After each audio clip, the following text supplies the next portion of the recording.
그들이 사도들의 가르침을 따라 부러워하고 기도하기를 믿습니다.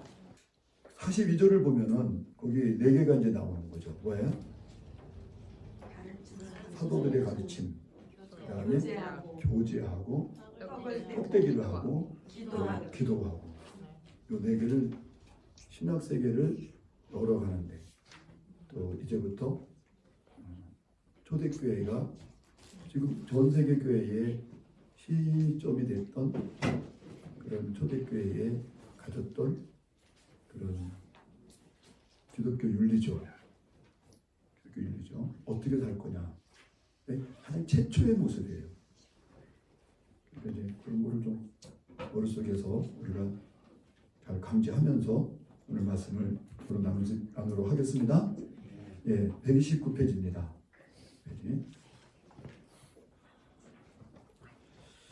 자, 기독교 윤리 얘기인데 이제 우리가 좀 얘기해야 되는 게 기독교 윤리 얘기인데 기독교 윤리 얘기라는 거는 뭐가 전제되어 있는 거예요? 예수님의 이것은 그리스도 사건이라고 해요. 그리스도의 사건. 그냥 간단하게 그리스도 사건. 그러니까 이제 이 그리스도의 사건을 통해서 좀 더 설명할 거고요. 예수님의 그 사건을 통해서 그다음에 이제 구원이 완료되잖아요, 그렇죠? 구원이 완료되면 그럼 구원받은 사람이 그러면 나머지는 어떻게 살 거냐? How live가 이제 나온 거예요. 어떻게 살아야 되냐? 그럴 때 이제 그런 요구에 의해서 윤리가 나오는 거죠. 이렇게 사는 게 마땅하다. 저렇게 사는 게 마땅하다. 근데 되게 이제 초대교회 때 신자들의 성분이 뭐냐 하면 되게 유대인들이잖아요. 누구예요? 유대인들. 유대인들은 유대교의 그 규정에 의해서 그런 문화를 갖고 있었잖아요. 그렇죠? 종교 문화를 갖고 있었죠. 이런 종교 문화를 갖고 있는데 이 사람들이 자연적으로 구원은 받았지만 생활 습성은 유대교적으로 하지 않겠어요? 네. 그러니까 자연적으로 유대교 관습을 따른단 말이에요. 관습을. 문화를 따르죠. 이게 문화 얘기죠. 이게 어떻게 살 거냐? 그냥 in the world가 되죠. 그냥 in the world. 문화 안에서 그럼 어떻게 살 거냐? 세상의 문화 안에서 우리가 어떻게 살아갈 거냐?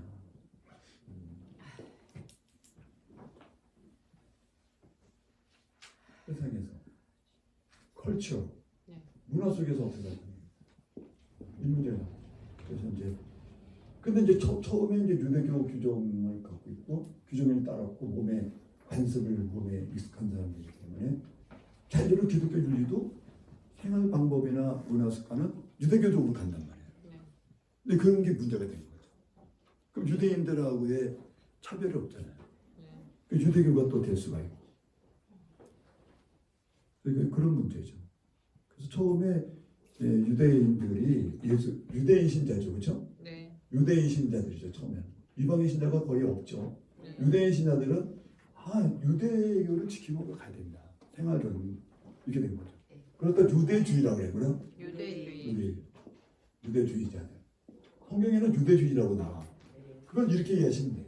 이 유대주의자들이 예수 안 믿는 사람들이 아니고 예수 믿는 사람들이에요. 생활 습성이 유대주의로 생활을 하면서 예수를 믿지 않게 된 거지.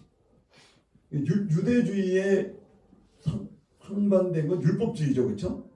율법주의자들은 따르고 유대인은 바울서신에 보면 유대주의자들이 또는 율법주의 두 개 다 나와요. 그러니까 율법주의자들은 이제 유대인들 유대교를 이들은 종교 나라니까 다 유대교를 믿죠. 말 때부터 문화 자체가 종교니까 종교 자체 문화니까 그냥 그러니까 뭐 날 때부터 성장 과정, 학교, 그다음에 뭐 사회의 직업 모든 것이 다 유대교 종교의 그런 규정과 그런 사회 법에 의해서 움직인단 말이에요. 전체적으로. 그러면 관념이나 생각도 유대적 습관을 갖고 있죠. 우리가 그래서 바울이 오직하면 1세기 때도 하도 교회 그런 분야가 많으니까 유대교 쪽으로 많이 흘러가고 헬라 문화적 습성, 우상 섬기는 습성들이 막 들어오니까 습성들이 들어오니까 오직하면 지식에까지 새롭게 되라. 우리 이미 생명이 새롭게 되지 않았냐. 그러니까 지식계까지도 새롭게 되어지는 게 구원을 보유하는데 되게 중요한 일이다. 그러니까 이제 윤리 문제는 구원을 받겠다고 하는 건 아니에요. 이미 받은 구원, 왜? 이미 완료된 구원된 구원을 이게 하나님의 은혜로 주어진 거잖아요. 내가 어떤 행위를 통해서 노력해갖고 차근차근 공로를 쌓아서 한 것이 아니다 보니까 아무래도 갭이 생기죠. 현장에서는 삶의 현장에서는 내가 일일이 이걸 다 이루어간 게 아니기 때문에 은혜로 또 받아버렸으니까 아직 삶의 현장에는 습관이 남아있잖아요. 애습관이. 그러니까 이제 이것을 뭐라고요? 보유라고 그래요. 구원을 이루어가야 되잖아요. 빌립보에서 너희 구원을 이루어가라. 그러니까 구원을 이루어간단 말이에요. 이루어가야 돼. 이 구원을 물론 성령께서 보혜사기 때문에 도우러 오셨죠. 이루어가는 이 길에 성령께서 돕죠. 성령께서 그러려고 주신 거니까 성령은 너희를 도와줄 거다. 받은 구원을 계속 유지해 나가도록 성령이 도와줄 거다. 그러니까 이루어가라. 그 성령과 협의를 통하고 성령을 쫓아가면서 성령의 인도를 받고 지도를 받아가면서 보유해 나가는 거지 구원을 받겠다고 하는 건 아니에요. 이거는 구원받겠다고 하는 게 아니고 구원을 보유하게 해요. 그러면 이제 지금 뭐 유대교는 됐고 그러면 지금도 기독교 성도들이 다 조금씩 다르겠죠? 그렇죠? 그래서 교단이 나오는 거예요. 교단마다 조금씩 기독교 윤리나 생활의 문화는 조금씩 다른 거예요. 예배의 방식도 다르고 또 무슨 뭐 예수님에 대해서 삶으로 고백하는 게 좀 다르고 무슨 가톨릭하고 기독교하고도 찬송가도 좀 다르잖아요. 같은 것도 좀 있고 다른 것도 있고 또 기독교 안에서도 어떤 교회는 뭐 찬송가만 부르려고 CCM을 부르지 못하게 하고 또 CCM을 복음성가를 부르게 하지만 지금 CCM이지만 우리 때는 복음성가 했었어요. 그러니까 이제 그런데 또 어떤 데는 또 그걸 허용하고 뭐 이게 문화가 다 다르죠. 그래서 또 믿는 방식도 좀 다르고 그러나 큰 틀에서는 이 구원에 대해서 고백은 동일하니까 그런 거죠. 이걸 다 지우고 그래서 이제 이미 받은 구원을 이제 보유해 나가기 위해서 이 구원을 보유하게 하니까 이런 방식의 생활 방식으로 보유할 거냐, 아니면 또 저런 방식으로 보유할 거냐 이렇게 나오는 거죠. 그거를 이제 그러면 우리는 기준점이 어디 있어요? 사도들의 가르침이야. 왜냐면 가장 예수님에게 가장 접근했고 가장 예수님의 생각과 그 뜻을 가장 많이 그 접하고 이해하고 있었단 말이에요. 사도들이 직접 살아있을 때 예수님과 같이 지냈기 때문에 예수님의 그런 뜻과 사상과 생각을 정확하게 이해하고 있었다. 그래서 사도들이 가지고 있는 세계관, 가르치려는 것은 오늘 말하면 세계관이야. 사도들이 그래서 이제 우리가 기독교를 사도들의 세계관으로 해석된 예수님, 그것을 우리가 전승으로 받는 거예요. 모든 교회가. 근데 그것을 인정하는 교회를 이제 정통교회라고 그러고 그것을 부정하는 교회를 이단이라고 그러는 거예요. 예수님에 대해서 그들도 다 예수를 찬양하겠지. 근데 사도들의 가르침을 전수했느냐, 사도들의 가르침을 벗어났느냐 이 문제거든요. 예수님이 살아서 지금도 막 다니면서 얘기하는 게 아니고 예수님은 승천하셔서 이 땅에 성령으로 대신 와서 일을 하도록 하고 당신은 성령과 함께 그들 영적으로 역사를 하고 있단 말이에요. 그러니까 가시적으로는 보이지 않으니까 사도들이 가르치는 그것이 그래서 사도들이 가르치는 그런 그래서 뭐 이런 기본 상식을 좀 알고 들어가야 돼요. 그 당시 구약 성경밖에 없었잖아요. 성경. 그다음에 뭐 신약 성경은 뭐 조금 더 나오고. 근데 이제 그럼 구약 성경에서 하나님, 야훼 하나님이 누구냐? 약속의 하나님, 약속은 또 뭐냐? 그러면 이제 구원은 또 어떻게 받느냐? 그러면 종말은 언제 오느냐? 뭐 이런 얘기가 있잖아요. 네. 이런 것들을 예수님께서 정확하게 하나님과 함께 계셨기 때문에 정확하게 알려주셨잖아요. 예수님이 알려주신 그 복음이란단 말이에요. 이 복음은 하나님 나라에 대한 이야기란 말이에요. 그렇죠? 하나님 나라에 대한 전편이란 말이에요. 그 전편들을 바로 받은 게 아니고요. 누구에 의해서 받았어요? 사도들의 세계관. 사상. 좀 더 이제 학구적으로는 신학이라고 해요. 사도들이 갖고 있는 신학에 의해서 뭐가 쓰여져? 신약, 성경이 쓰여집니다. 예수님이 직접 쓴 건 아니시지. 네. 이거는 한번 사도들의 세계관과 신학을 거쳐서 나온 거란 말이야. 그래서 이거 내가 신약의 렌즈라고 해요. 뭐라고? 신약의 렌즈, 안경, 렌즈. 신약의 렌즈. 돋보기예요, 돋보기. 렌즈, 신약의 렌즈. 또 이제 그리스도가 알려주신 계시가 있어. 그리스도 안에서, 정확하게는 그리스도 안에서 하나님의 계시죠. 이걸 안경이라고 그래. 뭐라고? 안경. 그래서 그리스도의 안경이라고 그래. 꼭 우리 신종용어로. 그래서 신약의 렌즈, 그리스도의 안경을 갖고 보는 거죠. 그리스도 안에서 계시된 하나님의 뜻이 있어. 그 계시를 안경이라고 해. 그래서 뭐 계속 얘기하는 거예요. 바울도 에베소서에서 너희가 성령의 감동과 계시로, 그게 나와. 계시로 너희가 하나님을 알고 예수님을 알았으니. 그 안경에 의해서. 심지어 2장 8절에 가서는 하나님의 은혜로 말미암아 믿음으로 구원을 얻었나니 이것은 너희에서 노력해서 난 것이 아니고 하나님께서 주셨으니 선물이다. 그런 게 안경이에요. 그 선물을 받은 거지, 안경.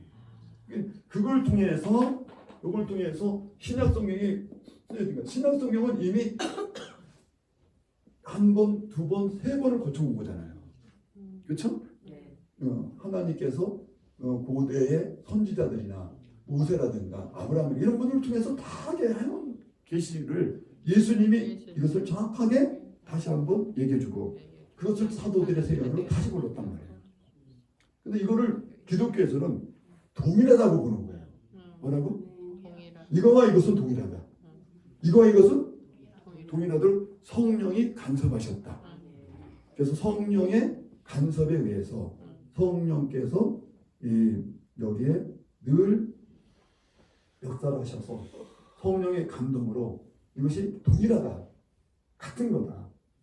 그러니까 우리는 신약 성경을 예수님 말씀으로 받는 거예요. 이걸 구약의 하나님의 말씀으로 받는 거예요. 그래서 이 성경은 우리 기독교는 성경은 무효하다, 무오하다, 무흠하다, 무하다 같은 말인데 무흠하다, 무오하다. 거기에 왜곡된 게 없다. 진실이다, 참된 진리다 이렇게 받는 거예요. 엄밀히 말하면 이제 사도들에 의해서 전해진 성경이죠. 그래서 기독교는 성경을 따르거나 믿는 것이기보다 더 나은 사도들에 의한 성경이죠. 그것을 수용하는 것은 기독교 내 단체고 그 수용하지 않는 것은 이단이라고 그러는 거예요. 근데 캐톨릭은 우리하고 사뭇 루터 이전이니까 중세시대식 방식으로 문화 습관을 갖고 있잖아요. 유대교는 아니지만 우리하고는 좀 다르죠. 우리는 그 중세시대 때의 로마 가톨릭 이후의 문화잖아. 좀 현대 문화. 근데 거기는 좀 고전적으로 중세 때까지의 문화란 말이에요. 뭐 그냥 영화 같은 걸 보면 중세시대 때 그 문화들이 우리한테 좀 접수가 돼 있잖아요. 그런 구조에서 예수 믿는데 사도들의 이것이 같기 때문에 같은 형제라 그러는 거예요. 캐톨릭은. 같은 기독교란 말이에요. 기독교 안에 세 개의 종파가 큰 게 있잖아요. 하나는 캐톨릭, 프로테스탄트, 기독교, 동방종교, 그리스도 동방종교. 이 세 개는 같은 형. 이분들은 이걸 그대로 똑같은 거 얘기해요. 그렇죠? 네. 믿는 방식은 달라. 그러니까 윤리는 좀 다르다 이거죠. 문화 방식.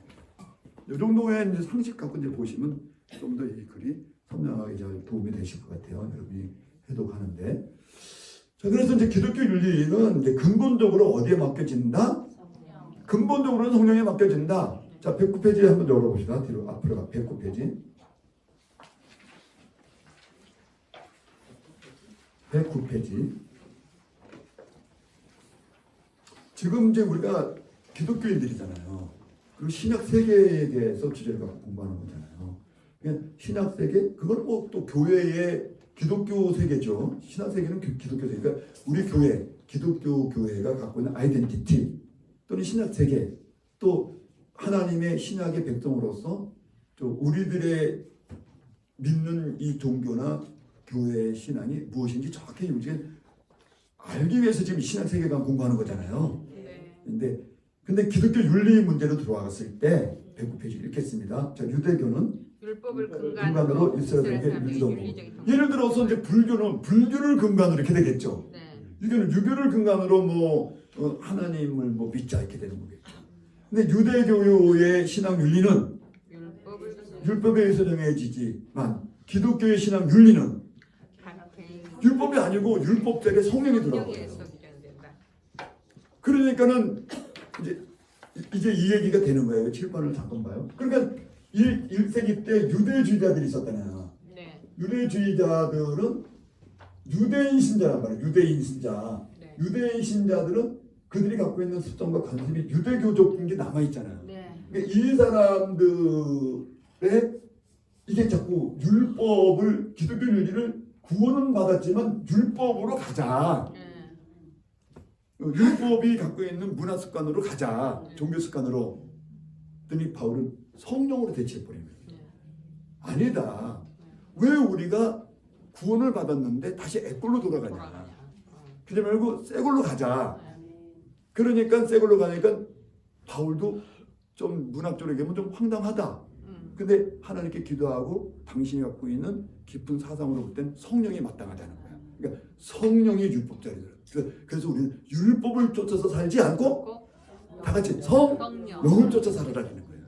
그래서 바울의 문제는 성령 쫓아 살으라는 것이 거의 그냥 그 도배지처럼 도배가 돼 있어요. 자, 성령 쫓아. 가서 6장을 봅시다. 거기 보면 이제 바울이 그러는 거예요. 14절부터는 6장 14절부터는 아니 이 양본 거더 위로 보자고요. 할례 받은 자 그러죠? 13절에 12절에 할례 받은 자들 이게 유대주의자들, 유대신자를 말하는 거야. 율법주의를 말하는 게 아니고 바리새인들은 아예 여기서는 아예 대화가 안 되는 거고 유대신자들이죠. 그래서 예를 6장 5장 13절 보면 형제들아 그래요. 형제들아 6장 1절도 형제들아 그래요. 그 유대신자를 얘기하는 거지. 뭐 갈라디아 교인들 전체를 말하지만 되게 초대교회 때는 유대신자들이 주류를 이뤘어요. 그래서 그냥 그 형제들아, 유대신자들아, 유대교 습성을 갖고 있는 예수 믿는 신자들아, 뭐 이렇게 되는 거죠. 그렇게 얘기도 과언이 틀린 건 아니에요. 그러니까 할례 받은 자들이 그 유대주의자, 유대신자들이 뭐 이런 거죠. 그들이 율법은 지키지 아니하고 할례만 주장한다. 근데 그거는 왜냐하면 잠깐 들어봐요. 분위기가 전체가 나라 전체가 유대교잖아. 그 속에서 예수를 믿으려니까 모양을 내려 한다는 거야. 아버지도 바리새인이잖아. 처남도 바리새인이야. 그러니까는 그 속에서 자기가 살려니까 그들과 같은 모양을 내야 된다. 그래서 그들과 타협하기 위해서 같은 모양을 냈을 뿐이지. 이렇게 이제 왜 가정은 아니고 너무 형식적으로 그런다. 그리고 이방인 신자들이 오면 할례 받아야 된다. 할례 받아 주장한다 이거야. 본인들은 유대 율법을 지키지도 아니하고 모양만 가지고 그 유대 사회 속에 살기 위해서 그들에게 타협을 하고 살면서 이 말이야. 그러니까 육체로 자랑하라 합니다. 즉 그들에게 난 육체로 할례 받았어. 그러니까 난 유대교 신자랑 같은 거야. 그러니까 나 너무 괴롭히지 마. 예수 믿는다고 뭐 이런 거죠. 그러니까 이렇게 그게 14절에 그러나 내게는 그래. 나 바울에게는 우리 주 예수 이 그리스도 사건 우리가 이제 오늘 볼 건데 이거는 죽음 십자가의 죽음과 그다음에 다시 십자가의 죽음과 다시 살아나서 꼭 이렇게 제가 좀 이런 말도 정확하게 좀 써야 돼서 살아나서 몸의 부활 뭐야? 바울이 항상 이걸 얘기해요. 다시 살아났다 그러지 않고 살아서 몸의 부활이란 말을 꼭 써. 몸의 부활이야. 요 두 사건 죽었다가 다시 사는 여기에 기독교의 핵심 진리가 들어있다는 거야. 바울. 근데 기독교 좀 단순해요. 어떤 이론이나 관념이나 철학적 이런 논리가 그런 걸로 구원을 받은 것처럼 느끼게 해주는 관념적 구원이 아니고 생각의 구원이 아니고 이론상의 구원이 아니고 글로 된 구원이나 철학적 구원이 아니다 이거야. 이 죽고 다시 사는 요 사이에 어떤 하나님의 개입이 있었다는 거야. 여기에 모든 인류가 애생명을 죽이고 새 생명으로 다시 살게 하는 약속을 하셨다는 거야. 요걸 갖다가 새 계약이라고 그래. 내가 너에게 새 계약을 주노니 새 언약을 주노니. 그래서 그런 말로 내가 율법을 폐하러 온 것이 아니고 율법을 더 완전하게 하러 왔다. 이렇게 얘기하는 거야. 이걸 가지고. 율법 말하면 이걸 말하는 거다. 어느 날 메시아가 와서 사람의 죄를 짊어지고 죽는다. 그리고 다시 몸의 부활로 살아난다. 이것이 구약의 핵심이다. 율법이 말하는 핵심이다. 그러니까 거기에 하나님의 은혜라는 게 들어온다고? 은혜라고 사람들이 죽는 것을 불쌍히 여겨서 하나님의 능력에 의해서 자비가 들어온다는 거야. 그 자비가 이 안에 들어있다는 거야. 그러니까는 그것은 뭐냐? 예수님의 죽고 사는 역에다가 모든 인류의 죽고 사는 것을 다시 집어넣는 거야. 도식으로. 그러면 이게 구절이 나잖아요. 그 나의 생명이 주는 것과 나의 생명이 사는 것이 그 안에 같이 연결되어 있다는 거지. 나의 애생명이 죽고 예수님 같이 위대한 분들도 그렇게 죄 없이 사람들은 죽잖아. 몸을 가졌다는 것 때문에. 몸을 가져도 죄를 진 적은 없어요. 근데 죄를 짓지 않은 몸을 가졌는데도 몸을 가졌다는 것 때문에 죽거든요.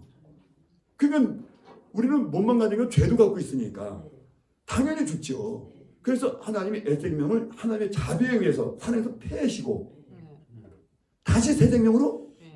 근데 그 생명은 아담으로 가는 것이 아니고 영생으로 간다는 거예요.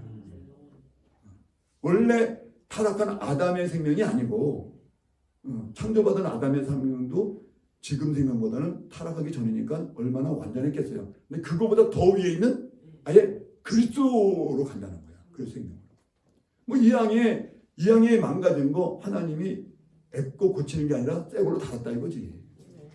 여러분이 문이 망가지면 이참에 새 걸로 달자 그러잖아. 그러니까 또 이거 고쳐서 쓰면 안 되니까 그냥 이거는 애 것이니까 새 것으로 다시 하자.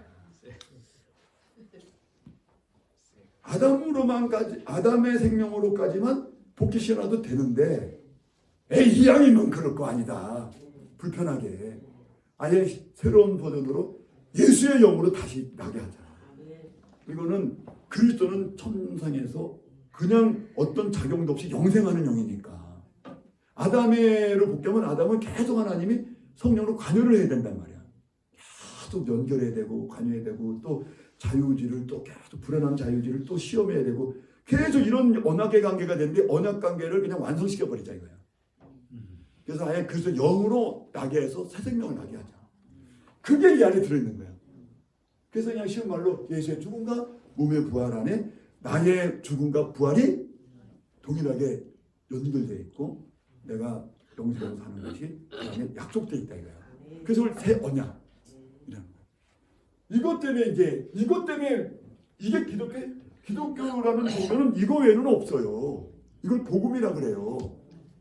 근데 플라톤이라든가 불교라든가 유교라든가 너무 이론이야 뭐라? 이론이 너무 많고 이랬는데 그 우리 생명이 약간의 뭐 모순이 있지 않냐. 근데 이 모순을 뭐 이렇게 하면 고쳐지고 저렇게 하면 고쳐지고 이렇게 하면 고쳐지고 조상의 제사를 지내면 고쳐지고 뭐 우리가 해탈을 하자 뭐 그래서 108번날을 이겨나가기 위해서 뭐 그냥 헌법을 지키고 그다음에 뭐 그냥 뭐 육도를 걸어 다니는데 육도 뭐 축생도로 나왔다가 그다음에 뭐 윤회설을 가지고 축생도로 나왔다가 뭐 벌레로 나왔다가 그다음에 좀 더 선을 쌓으면은 뭐 그다음에 또 뭐 짐승이 됐다가 짐승이 되면서 또 선을 쌓아가지고 다시 또 뭐 환생을 해가지고 또 인간이 됐다가 이러는 거예요. 근데 이게 이 사건이 아니잖아. 그건 사건이고 이야기잖아. 여기는 사건이에요. 다시 말해 기독교는 이야기 아니고 사건입니다. 사건으로 구원받는 거예요. 무슨 사건? 예수의 사건. 예수의 사건을 구원받는 거지 이야기로 구원받는 게 아니에요. 논리로 구원받는 게 아니에요. 이런 거. 그래서 뭐 플라톤으로 이어지는 서양의 모든 그런 관념 우상 종교나 그 다음에 동양에 있었던 유물선 중심으로 했던 모든 구원에 대한 이런 얘기들은 전부 다 막연하고 관념적이고 관념이 막연한 거죠. 왜냐면 추상적인 거니. 관념이 추상이니까 추상적으로 구원을 받. 근데 이 구원은 받았을 때 추상적인 구원이야. 확신이 없죠. 우리의 사건입니까? 구체적으로 내게 사건이 일어났던 거죠. 무슨 사건? 생동의 이건 네가 여쭤보는 거예요. 그 이분의 죽음과 삶이 곧 내 죽음과 삶으로 믿어지는 사건이에요. 이 사건을 체험한 거지. 6장이요? 그래서 결코 십자가에는 내가 자랑할 것이 없으니 예수님으로 인하여서 요거예요. 요 사건을 인해서 예수님에서 요거야. 요것을 내 새 언약을 받고 그게 내 믿음으로 왔기 때문에 세상이 나에 대해서 죽었다 이거야. 내가 또한 세상을 대하여 이때 이 세상이 유대 율법주의다 그 말이에요. 그걸 내가 읽어드리려고 하는 거야. 1차전은 유대 율법주의, 유대 종교를 말하는 거야. 유대인 종교에 대해서 난 죽은 거다. 저는 불교에 대해서 죽은 거예요. 유교에 대해서 죽은 거잖아. 이 세상에 있는 것은 잠깐만요. 코스모스인데 뭐라고요? 코스모스인데 이런 건 좀 너무 길게 들어가는데 좀 깊이로 가는데 그래도 할 수 없이 이거 조금 찍고 가야겠네. 성경에서 코스모스는 여러분은 이런 물건들이 다 세상이잖아. 이렇게 보면 안 되지.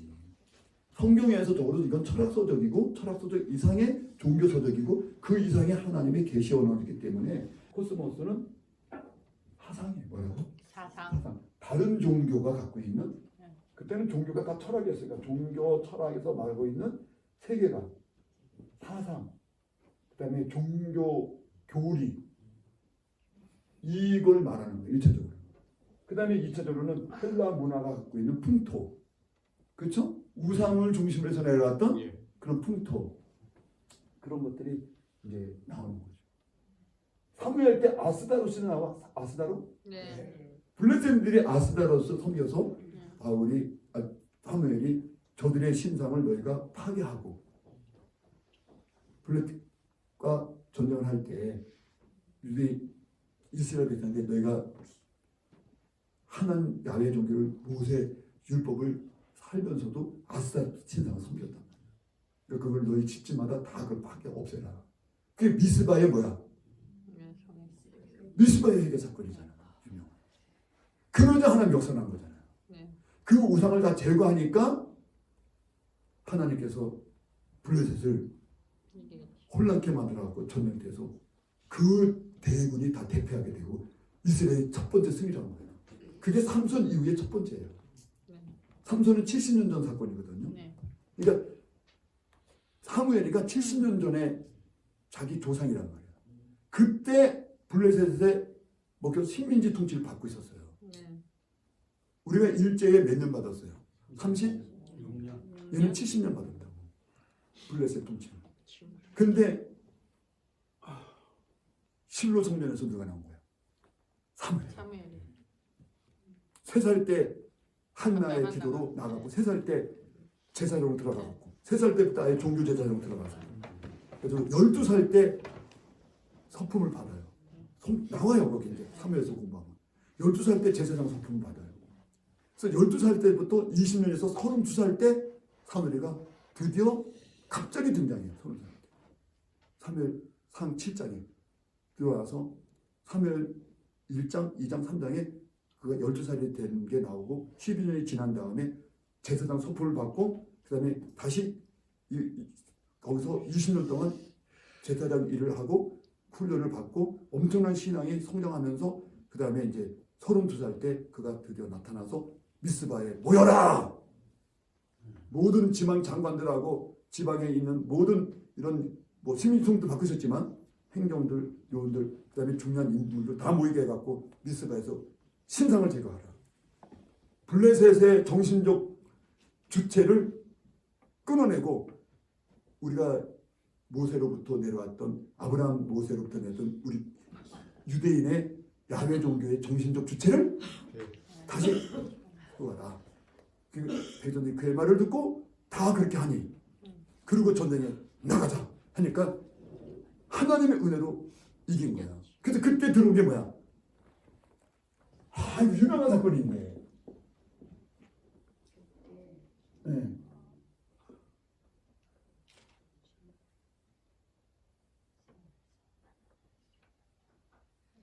에셀이가 뭐다? 에벤에셀론인데 여기 요 단어는 적었다. 이게 에벤에셀이잖아요.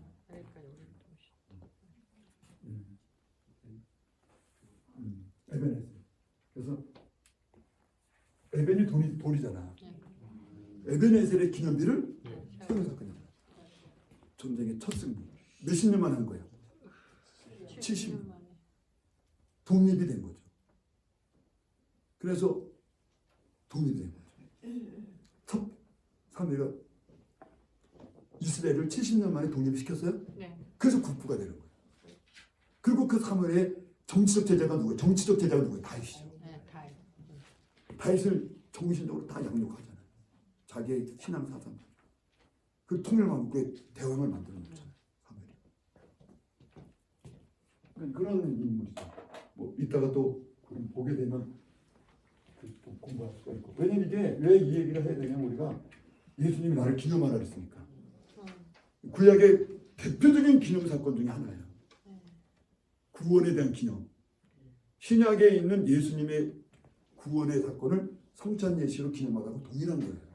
그렇기 때문에 이 예수님의 성찬을 공부하고 기념에 대한 공부할 때 에베네스로 공부를 하셔야 돼요. 대표적인 사건이죠. 그다음에 또 하나의 대표적인 사건이 뭐예요? 그 전에 사무엘보다 더 위에 있어. 250년 전에 누가? 여호수아. 사사기 건너서 여호수아. 거기 한 250년 차이가 나거든요. 그 250년 선조들이 살았던 여호수아 때 요단강을 건넜을 때 돌멩이를 취해서 세워라. 12개의 돌멩이를. 원래는 24개를 취한 거죠. 그래서 하나는 요단강에다가 세우고 강 위에다 세우고 하나는 요단강 건너서 세우고 그래서 12개 24개를 세워가지고 하나님이 은혜로 구원받았다는 것을 기념하라. 동일한 거예요. 예수님의 요 사건으로 너희가 구원받았다를 기념하라. 이게 성찬입니까?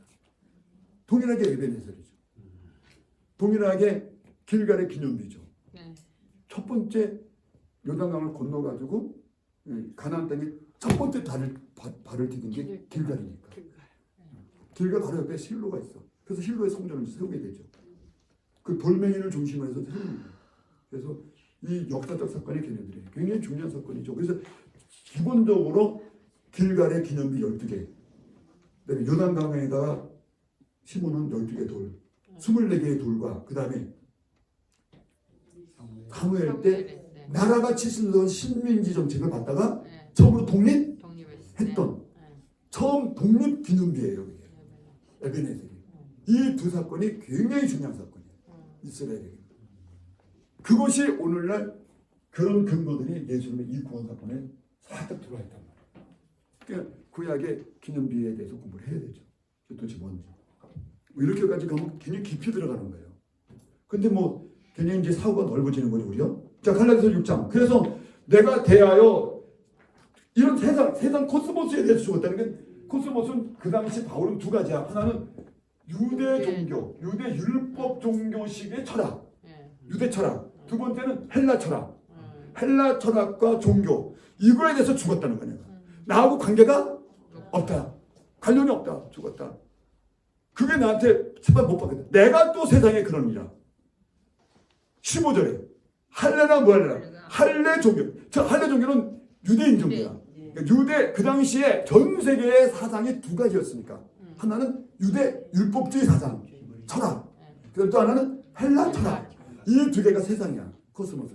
이 두 개의 그러니까 그걸 나누는 거야 종교로. 할례 종교와 무할례 종교. 그러니까 할례 유대 종교나 무할례 그 당시 헬라 종교는 많았어요. 조라스교 영지주의, 기타 등등 엄청나게 종교들이 많았어. 그 모든 헬라 종교하고 난 아무 관계가 없다. 아무것도 아니다. 그것은 나에게 오직 내 뭐다 나는 새로 지금 요 사건. 죽음과 몸의 부활에 내 죽음과 부활이 들어있는 요 새로운 사건. 내가 새 생명으로 난 이거 지음받은 것만이 중요하다. 그러므로 무릇 이 규례 이건 규례라고 해요. 이 규례 이건 이제 여기 이게 여기까지 오는 거죠. 이걸 근거해서 이렇게 살자. 이런 새로운 규례 원문에는 캐논으로 되어 있어. 캐논. 하나님의 잣대. 캐논인데 이게 영어로서 캐논이잖아요. 캐논인데 캐논이 잣잖아. 뭐 캐논 규범 잣대. 그러니까 기독교인의 새로운 규범이야. 뭐가? 예수님이 죽고 살고 내가 그 안에 죽고 산 이거에 의한 규범. 기독교의 새로운 규범을 행하는 자에게는 하나님이 이스라엘 하나님의 이스라엘이 된다. 이스라엘의 하나님은 이거 거꾸로는 되게 이스라엘의 하나님인데 하나님의 이스라엘은 구약과 신약 전체에서 한 번밖에 안 나와. 즉 하나님이 섬기는 자기 백성이다. 구약은 뭐야? 하나님의 백성이 하나님 섬기는 종교죠. 여기는 어떤 종교냐? 하나님이 자기 백성을 섬기는 종교야. 바꾼 거야 그러면. 이스라엘의 하나님 나의 하나님 그런데 하나님은 그러지 않고 나의 자기 이름을 불러요. 자 나의 뚱순이의 하나님이 아니야. 하나님의 뚱순이 이렇게 안 돼. 하나님의 뚱순아. 하나님이 섬기는 뚱순아. 내가 너의 구원이 완료될 때까지 섬기고 영생까지 섬기고 너에게 모든 걸 섬겨줄 거다. 라는 사람에게 평강과 구원이 있을지어다. 그 이유는 누구든지 나를 뭐하지 마라. 자꾸 할례 종교를 따라야 되지 않냐. 기독교 윤리를 이방 종교를 따라야 되냐. 이런 거 하지 마라. 같은 교회에서 할례 주자들하고 유대 주자들하고 새로운 이방인 신자들하고 자꾸 다투고 이런 거를 다 하지 마. 나는 그렇게 하지 마라. 이런 이상 세상 종교를 가지고 자꾸 논리를 하고 그 다음에 무슨 뭐 이런 게 맞냐 저렇게 맞냐 이렇게 해서 뭐 종교 논리를 가지고 사상 논리 갖고 그렇게 하지 말라. 응? 나는 단지 뭐다? 내 몸에 예수의 흔적을. 내 몸에는 예수님의 스티그마. 무슨 구마? 뭐지? 갑자기 가슴 막 떨려. 스티그마. 저도 이 스티그마 갖고 있어요. 성령을 쫓아다니면서 받았던 핍박과 고난의 흔적. 그 길로 가면서 있었던 그런 어떤 하나님이 섬기는 백성으로서의 그런 삶의 여러 흔적. 그걸 내가 갖고 있다. 날 더 좀 건들지 마라. 나는 그냥 이런 사람이다. 자기 정체성을 딱 얘기하고 말아버려. 충격적이야. 그래서 이제 요것이에요. 네? 그래서 이제 본문 이거 이제 기독교 윤리하다가까지 온 거예요. 그래서 다시 이제 109페이지 가면 그래서 유대교의 율법을 근간해서 율적 동맹을 규정은 근데 유대교는 율법 갖고 복종을 강요하잖아요. 근데 기독교는 뭐다 성령을 얻다 이 말이에요. 그래서 지금 읽어드린 거예요. 성령을 따르는 사람이 바울이 이렇게 얘기하고 갈라디아서 고백을 하고 갈라디아서 고백을 하잖아. 그래서 기독교는 종교가 법을 가지고 규정하지를 요 문제 이미 구원이 완료됐는데 요 문제 이 구원이 완료됐는데 이제 나의 구원이 이 안에 들어있다고 이제 여기에 동일한 구원이 들어있는 이것을 받은 사람이 기독교를 어떻게 살 거냐 예수님을 믿고 하울리고 어떻게 살 거냐 세상에서 문화 속에서는 이랬을 때 성령으로 규정을 해야지 법으로 규정하지 않아요. 종교에서 또 법을 만들어 놓고 이것 따라 저것 따라 규정하지 않아요. 기독교는 법 규정을 하지 않아요.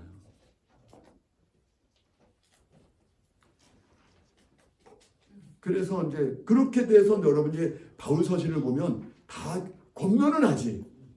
그러나 그것을 원칙을 놓고 규정하진 않아요. 뭐예요? 성령께 각 사람이 갖고 있는 개인의 성령에 맡겨져 있는 거예요. 그렇게 돼도 아마 그 성령이 알아서 수천 년 동안의 기독교가 법으로 제정하는데 윤리가 형성이 됐잖아요. 법으로 규정한 적도 없는데 그냥 성령에 의해서 알아서 다 자유롭게 거의 이게 자본주의처럼 자유시장에 맡긴 거야. 여러분 다 자유시장에 맡겨서 알아서 조절이 돼서 왔어요. 참 재밌어요. 그 밑에 보세요. 그래서 맨 밑에 보면 다시 집에 가서 좀 연구하시고요. 그래서 기독교는 유대 종교처럼 이런 어떤 그 율법 조항을 가지고 인간을 다시 집단화시키고 규정시키고 예속시키지를 않아요. 그냥 오직 성령의 그리스도교에서는 종교와 개인의 윤리를 규정하지 않는다. 그렇죠? 네. 그 다음 네 번째 줄에 유대교는 집단 윤리를 규정했단 말이야. 근데 여기는 집단 윤리를 규정하지 않아요. 규정할 수 없다. 왜냐? 각 사람이 성령에서 이끌림을 받기 때문이다. 성령의 주체가 돼서 각 사람이 예수님의 본성을 담도록 이끌어 가신다는 거야. 야, 대단한 바울의 그 믿음이에요. 기독교 윤리까지 성령이 해준다는 거야. 그 굳이 뭐 규정할 게 뭐 있냐. 이런 정도로 확실하게 이분은 됐습니다. 그래서 이제 이 129페이지 좀 시간을 좀 아껴 씁시다. 우리 오늘 분들 좀 나가야 되니까 129페이지 다시 돌아오면 이 얘기인 거야. 첫 번째 단락이. 자, 기독교 윤리는 뭐에게, 근본은 뭐에게 맡겨진다. 성령에게. 이 얘기는 이제 앞에 했기 때문에 여기는 간단하게 축약시키는 거예요. 각 사람이 내주에 계신 성령의 이끌림을 받는 사랑의 크기가 다 달라. 예. 개인의 능력도 달라. 네. 그게 맡겨졌다 이거야. 꼭 이 사람이 하는 거 저 사람이 해야 되는 건 아니다 이거야. 어? 이게 각 사람의 그릇과 사랑의 크기가 달라요. 타고날 때 본인의 재주도 다르고 기능도 다르고 그릇도 다른데 그걸 어떻게 규정하냐. 그 사람에 있는 성령이 알아서 저 사람의 사랑의 크기만큼 알아서 본인의 분량만큼 본인의 그런 달란트만큼, 달란트는 재능이에요. 재능만큼 최선으로 하나님을 사랑하니까 사랑하는 자는 언제든지 사랑하는 자에게 최선을 다한다는 거야. 그 최선에 맡겨야 되는 거지. 그걸 어떻게 규정하냐 교회에서. 이분의 최선에다 저기다 맞춰라. 이런 건 할 수가 없다. 그래서 각 사람의 성령이 그 사람의 그릇에 맡겨진다. 됐습니까? 네. 그런데 이제 들어가요. 그런데 지금 김 원장이 계속 얘기하려는 게 그런데 이제 문제가 생긴 거야. 그런데 유일하게 딱 하나 네. 딱 하나 종교가 법으로 규정한 게 있어요. 그게 뭐게요? 성찬. 그것만은 개인 윤리가 안 돼. 그건 각 사람의 성령을 따르는 게 아니야. 그래서 기독교가 수천 년 동안 딱 하나의 법만 세웠어요. 그게 뭐냐면 예수님이 거의 그 십자가의 하나님의 사역을 마치는 그 죽음 바로 직전에 계약의 피를 흘리고 맺은 언약이 있어. 언약에 딱 맺어놓고 이걸 기념하라. 요 말씀에 대한 명령. 그거 하나만 법으로 규정한 거예요. 그래서 기독교가 알아두세요. 우리 목사님과 성도님들. 기독교는 전후후무 유일하게 딱 하나의 법을 갖고 있어요. 그게 뭐냐면 성찬 예식이에요. 그거는 하라. 그것만 법으로 규정된 거예요.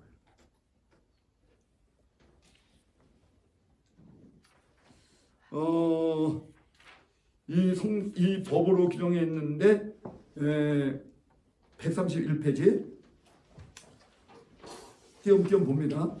유대교가 있는데 유대교는 뭐냐면 사계 행위 중인데 뭐 아까 사도행전 2장 47절 읽었잖아요. 43절.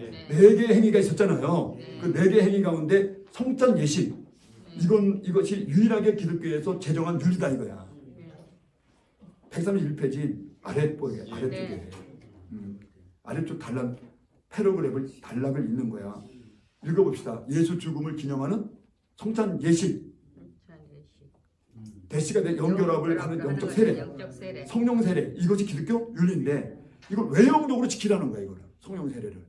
그래서 떡대기 식사 모임 교회 선정시로 발전해서 유대교는 이런 유월절이라는 게 있는데 기독교는 이 성찬 예식이 있다는 거예요. 유월절에 해당되는 같은 급수야. 그래서 이것을 유일하게 기독교는 하나의 법으로 갖고 있는 거예요. 네? 네. 그래서 농기서서 132페이지 띄엄띄엄 보여요. 그래서 기독교의 종교 집단에서는 인용으로 법을 규정하지는 않아요. 네? 그런데 성찬 예식만 법으로 규정한 거예요. 유일하게. 그리고 각 개인의 신앙의 행위 일부로서 기독교 윤리덕목의 제일 첫 번째 윤리덕목이야 이게. 기독교 안에 윤리는 착한 일라도 다녀야 되는 거 아닌가? 난 이게 괜히 의문을 한번 먹어봐야 돼. 아니 윤리라는 건 착한 일이고 다니면서 뭐 또 좋은 일이고 이런 게 윤리인데 아니 성찬 예식이 왜 윤리야? 기독교는 그건 각계에게 맡겨졌다니까. 착한 일로 다니고 뭐 남을 도와주고 네 멋대로 네 성령을 이끌어서 네 마음에 내킨 대로 하라는 거예요. 그는 성령이 알아서 조절해 줄 거다. 왜 사랑하는 마음이 최선을 선택하게 할 거니까. 그건 자유롭게 하고 오로지 뭐냐면 기독교 윤리 덕목으로 딱 하나 유일하게 하나가 성찬이. 아니 어떻게 예식을 챙겨하는 게 윤리냐는 거야. 윤리죠. 그게 참 특이한 거예요. 기독교. 굉장한 윤리인 거예요. 그래서 이 윤리를 우리가 시행해라. 그 다음에 또 다음 패러그램에 보면 아래 맨 밑에 떡대기 성찬이 기독교의 가장 큰 윤리. 그 다음 패러그램에 유대교는 유월절 기념행위를 근간으로 여기지만 기독교는 이 뭐 성찬 유월절을 구원의 근간으로 여기지만 기독교는 성찬 예식을 구원의 근간으로 여기지는 않지. 윤리로 들어가니 윤리. 다시요, 목사님. 예. 성찬 예식이 윤리의 덕목이지 구원의 조건 아니라.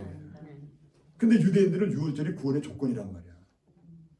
그러니까 여긴 다르지. 그래서 이 기독교의 신앙행위는 그 세례, 성령으로 예수님의 영과 결합되는 떡대기 성찬을 외형적 증거라 그래. 무슨 증거? 실제 이 내용은 여기 봐요. 내용은 예수님과 성령으로 인해서 세례받아 갖고 영적으로 결합되는 거잖아. 그러나 외형적으로는 성찬이란 말이야. 근데 외형적 성찬을 좀 형식적인 것 같지만 꼭 지켜라. 딱 요거 하나만 법으로 규정했다.